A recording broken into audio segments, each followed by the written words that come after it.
Hi, I'm here to talk about the early stages of my music career, taking you back to the mid-'60s when Pepe Cardona and I, after being in a few different bands together in a quick succession of time over, probably an 18-month period, we went through a few different band configurations. But at the end of the day, we decided to form a new group, and we wanted a female singer. One of us somehow bumped into Sandy Toder in Flatbush. We knew that she was the girl for the band. Johnny Parisio on lead guitar. He was the best lead guitarist in the neighborhood and maybe in the 5 boroughs, in my opinion, at that time. He was a little bit younger. He was probably 17 and we were maybe 18 and a half or something, I don't know, or maybe even younger. We put Alive N Kickin together and we quickly started working clubs 3 and 4 nights a week, and quickly elevated through the ranks of the local club scene until we were kind of on the top shelf of the club scene in the circuit. We were in the top circuit of the city clubs. We were playing the Action House and Trudy Heller's and places like that, the Eighth Wonder in New York City. Eventually, we got a coveted job being the house band at a club in the city called Cheetah. And the Cheetah was on 52nd Street, right off 8th Avenue. And it was a club that we knew we could work 6 nights a week. And I remember there was a band called the Magnificent Men that were the house band there for a long time. And we wanted to get that spot. And ultimately we did. And so here I was. We had Johnny Parisio on guitar, Vito Albano on drums, Tom Woody Wilson on bass, Pepe and Sandy singing, and me on keyboards. We were writing songs. We would rehearse basically in Johnny's basement. I always say that we weren't a garage band. We were a basement band. So it was there while playing at the Cheetah that I met Tommy James. And this came about this way. Alive N Kickin, Sandy's sister-in-law, whose name was Doris Toder, for a short period of time became the manager of the band.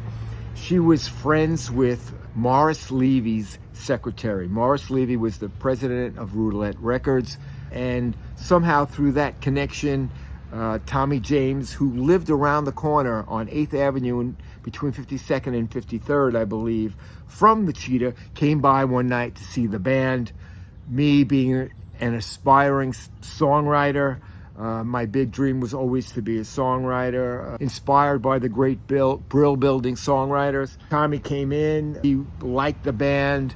I started speaking to him. He was at the top of his career then. He had already had hits like Hanky Panky and I Think We're Alone Now and Moni Moni. And this is just as he was transitioning into the Crimson and Clover, Crystal Blue Persuasion phase of his career. But he was very generous with me, with his time, with his friendship.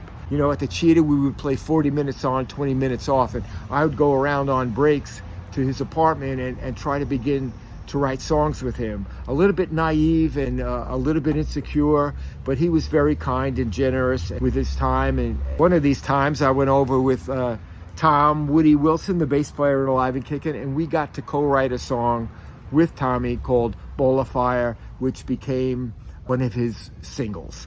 So there in 1969, I had my first chart record. Because of this, I got to sign with BMI.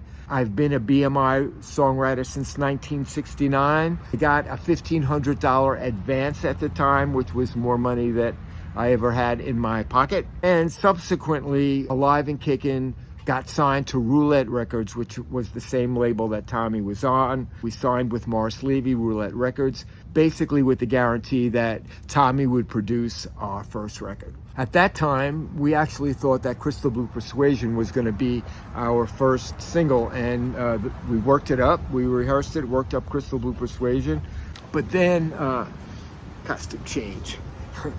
But then Morris called and said, no, Crystal Blue Persuasion is going to be Tommy's follow-up single to Crimson and Clover.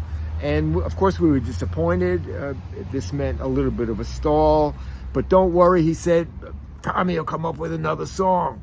And, sure enough, a few months later, Morris calls, Tommy had the right song. It was Tighter and Tighter. Hold on just a little bit tighter now, baby. I love you so much and I can't let go. No, no, no. Fortunately, it became a big song. Forever grateful to Tommy. He introduced me to the record business. He was the first person to ever bring me into a real recording studio. It was Allegro Recording Studio in the basement of 1650 Broadway. At the time, it was an 8-track studio, just transitioning into a 16-track studio. I got to be around and sing some backgrounds on some songs with Tommy back in those days. It was the beginning of a very beautiful time for me in the music world.